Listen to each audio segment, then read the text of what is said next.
My husband, who has been domineering and bossy, suddenly threw soup at me. I was stunned as the hot liquid splashed on me. Huh? What are you doing? What's with this soup? Huh? It's just like usual. The taste of the soup is certainly no different from usual.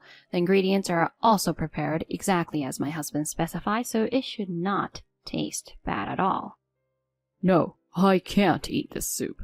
I can't believe you're making bad food when I'm the one who's supporting us with my money. It's clear that my husband just wants to find fault. What's wrong with splashing bad soup? If you have a complaint, then leave. Well, with no job, you probably have nowhere to go anyway. I had reached my limit. It's impossible to stay married to a man like this anymore. Wiping the soup off my face with my hand, I took a deep breath and said, "Fine, I understand. I'll leave." Afterwards, my husband left the house and resorted to relentlessly making harassing phone calls to me. My name is Avery. I'm a working wife in the 3rd year of our marriage. Before getting married, I used to work at a publishing company. I was in charge of editing mystery novels and worked hard every day as an editor. It was at that time that I met Daniel, who would later become my husband. I worked at a major printing company that was a business partner of ours, and we got to know each other through work. After receiving Daniel's persistent advances, we decided to get married in our 2nd year of dating. During his proposal, Daniel said, Avery, if we get married, would you consider quitting your job? Huh? Daniel, why? I can support us with my income alone, and I want my wife to take care of the household. But certainly at that time I was completely exhausted from the demanding job at the publishing company. Still, quitting my job required courage. Seeing me hesitate, Daniel said, Avery, didn't you say you wanted to try writing your own works? How about using this opportunity to do some writing while being a homemaker? Is it okay? I'm happy that I can also pursue my dreams. Upon accepting Daniel's proposal, I decided to quit my job at the company, and after getting married, I became a full-time homemaker.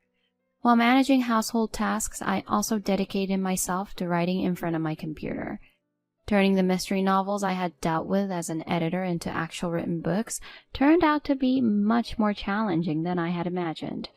However, since it was something I had always wanted to challenge myself with, there was also a sense of enjoyment.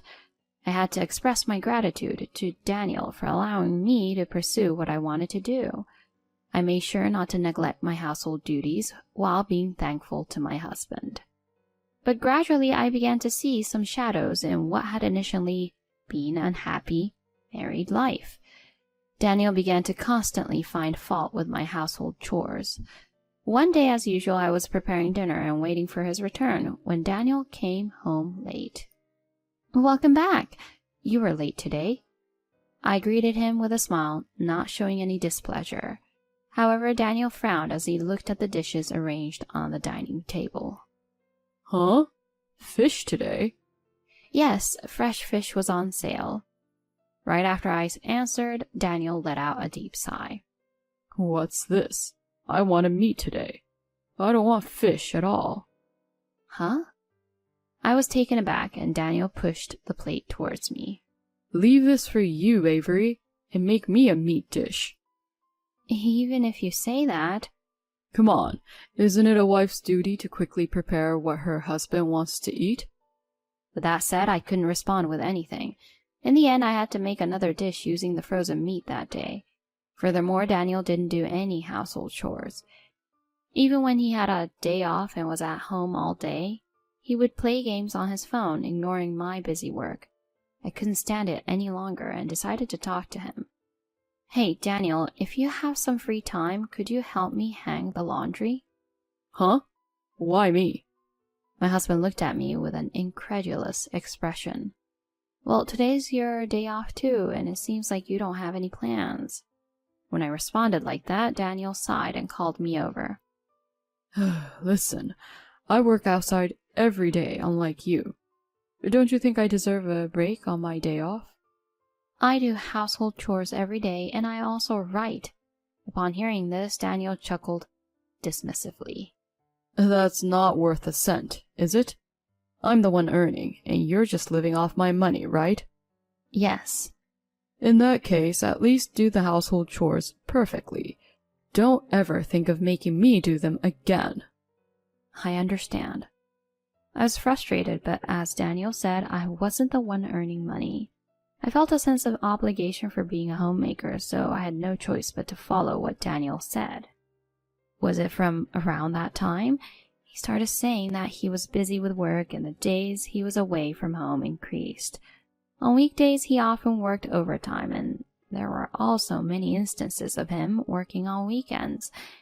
Every evening when he returned from work, without fail, he would nitpick and complain about things like, "The cleaning here isn't thorough," or "You're not hanging the laundry properly." Sometimes he even woke me up from sleep just to point out my mistakes. On this day, too, I was woken up at 1 a.m. "Hey, Avery, wake up." Huh?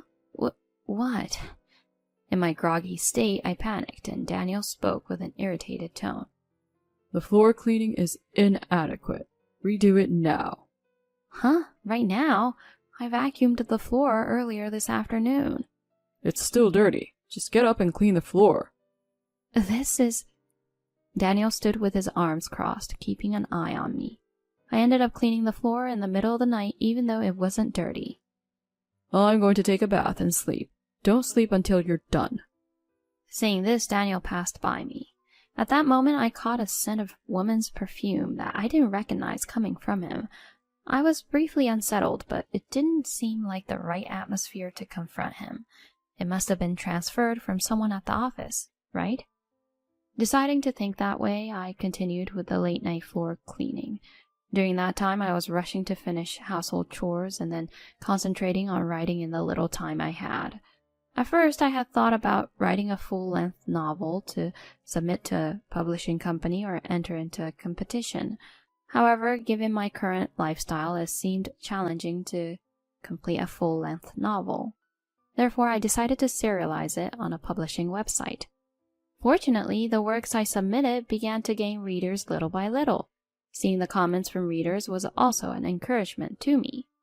In the midst of a day full of household chores and continuing to meet Daniel's high demands, writing and submitting novels was my only respite. During those days, winter arrived and I caught the flu. My fever was nearly 104 degrees Fahrenheit and I couldn't even move. On that day, I couldn't manage even the most basic household chores, and I had been lying down since morning. When Daniel returned home late at night and saw me in that condition, he raised his voice once again. "Hey, what are you thinking? You can't do any housework at all." "I'm sorry. I went to the hospital at noon and they said I have the flu. My fever was so high that I couldn't get up." Even with my feeble response, Daniel clicked his tongue. "You're a full-time housewife. You can't even do housework properly?" "You really have a good life, huh?" "Why are you making excuses? Get up and do the housework already." Daniel pulls my arm and tries to force me to stand, but my body lacks the strength to get up. "Please, Daniel, can you go easy on me today?" "Fine, then sleep in the hallway. I don't want you to infect me if you're sick." "Huh?" Daniel dragged me, defenseless, out of the bedroom and into the freezing hallway. I attempted to return to the bed, but right in front of me, he closed the bedroom door and even locked it. I could only slump down in the hallway, feeling hazy. Why was Daniel doing such terrible things? There must be a reason. Even though I was feverish, I decided to investigate my husband. Later, after I had somewhat recovered, I began secretly researching Daniel.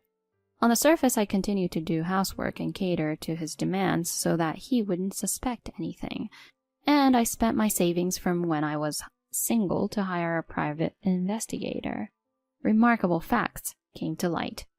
I never would have expected that Daniel was doing such a thing. Knowing this, I decided to keep the truth to myself, as I was certain that if this fact came to light, it would shake up my life. While holding on to this secret, I continued to live my life as usual for a while.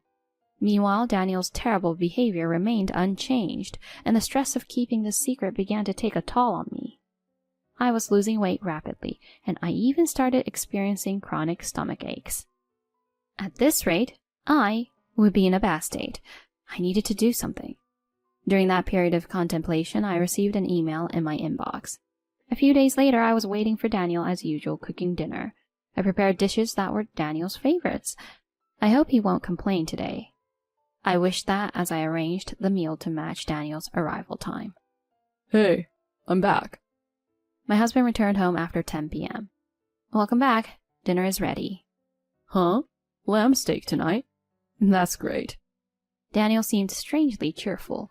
Because I was forbidden from having dinner until he returned, I started eating as soon as Daniel sat at the table. But the next moment, Daniel suddenly threw soup at me. Showered with hot liquid, I was left dumbfounded. What? What are you doing? What's wrong with this soup? Huh? It's the same as usual. Indeed, the taste of the soup was no different from usual.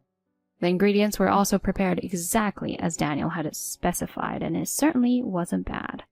No, this soup is absolutely inedible. Despite the fact that I'm the one supporting you with my money, you go and make terrible food. Are you serious? Daniel was grinning as he looked at me, and it was evident that he just wanted to find fault. Yeah, I'm dead serious. What's wrong with throwing this awful soup at you? If you've got a problem, then get out. Oh, and with no job, you've got nowhere to go, do you? I had reached my limit.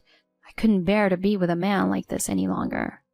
Wiping the soup off my face, I took a deep breath and said, "All right, I'll leave." At that moment, Daniel was briefly taken aback, but quickly returned to grinning.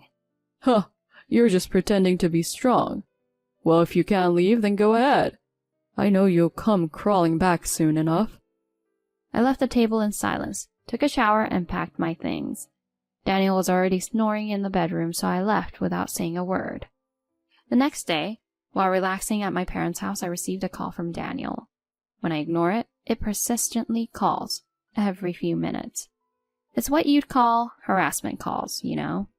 But I continued to ignore them. Then 3 days later, I had had enough of the incessant calls, so I reluctantly decided to answer. Hello? Hey, you! Where the hell are you? You just silently disappeared. He yelled loudly, and I responded calmly. I'm at my parents' house, you know. Huh? Are you serious about leaving like that? Cut it out already. You were the one who told me to leave, weren't you? You're taking it seriously. Get back home now and do the housework. Daniel shouted angrily. In response, I sighed and replied, I won't be returning to that house. Huh? After work, I'll be waiting for you at the cafe near your office. Let's talk there. Goodbye. With that, I hung up. If he could at least apologize, that last hope was easily dashed. I won't show him any mercy anymore. Now, shall I proceed? I muttered to myself and sent an email to a certain place. Several hours later, as promised, I waited at the cafe, and an infuriated Daniel appeared. Hey, what do you mean you won't go back? As soon as he sat down, Daniel roughly said such words. I can't be your wife anymore.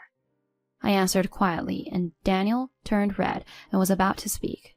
Just then, Daniel's phone rang. Are you going to answer it? It might be something urgent. I told him that, and he reluctantly answered the phone with an annoyed expression. Eventually, his face turned paler and paler as the call went on. When the call ended, he opened his eyes wide, turned pale, and covered his mouth. What's wrong? Did you get fired after all? Huh? Daniel suddenly turned to look at me, and I gazed at him directly. You got caught cheating with the president's daughter from one of your business partners, didn't you? That's why you got fired, right? Yes, the fact I had uncovered through a private investigator was indeed this. Daniel was having an affair with the daughter of a business partner's CEO, hiding his marriage. I had obtained photographic evidence of this through a detective. What? How do you know about that? Well, I'm the one who reported that fact to your company, you know. What? I smiled at the shocked Daniel. Meanwhile, he was at a loss for words. Do you even know what you've done? Yes, I'm well aware. By the way, I also reported the details to the president of your business partner. He was quite angry and wanted to hear all the details, so I also gave him the evidence of your affair. What? At that moment, Daniel's phone rang again. When I encouraged him to answer it, he trembled and picked up the phone. From the call, the voice of a young woman could be heard, shouting while crying. It seems that Daniel's affair partner is in a state of panic. Daniel almost couldn't say anything and hung up the phone with a pale face. Poor thing, even the woman who was your affair partner.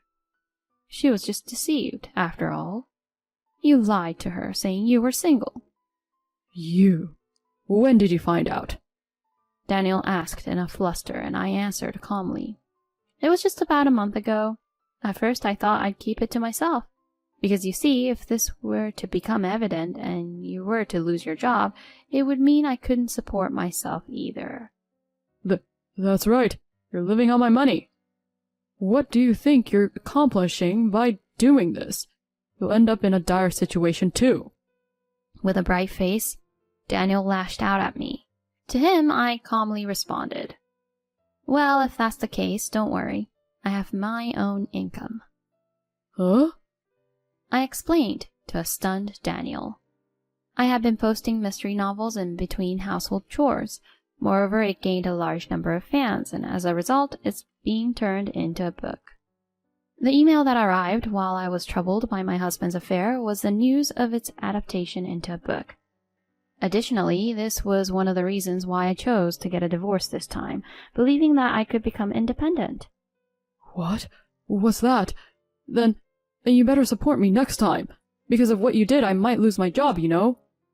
At that moment, I splashed the water from the glass onto Daniel. What are you doing? It's cold, isn't it? Be glad it wasn't hot soup. We're getting a divorce. I'll charge you $20,000 for the affair, so pay up, you scumbag. Daniel, while in a panic, pleaded not to get divorced. I shrugged it off and left the cafe without further ado. Later, Daniel and I got divorced. Thanks to the lawyer, the cheating fee was paid immediately and I received my share of the property. Afterward, Daniel got fired from his job. He's also facing a lawsuit from his affair partner and has to pay alimony. Because of that, he's burdened with an enormous debt, and now he lives in a rundown apartment. He works like a workhorse day and night. It's all his own doing, so I don't sympathize with him at all. As for me, I moved to a new apartment with the alimony and live comfortably. My novel, which was turned into a book, is doing well, and I'm currently working on the next one. From now on, I want to make an effort every day to fulfill my dreams while taking care of myself.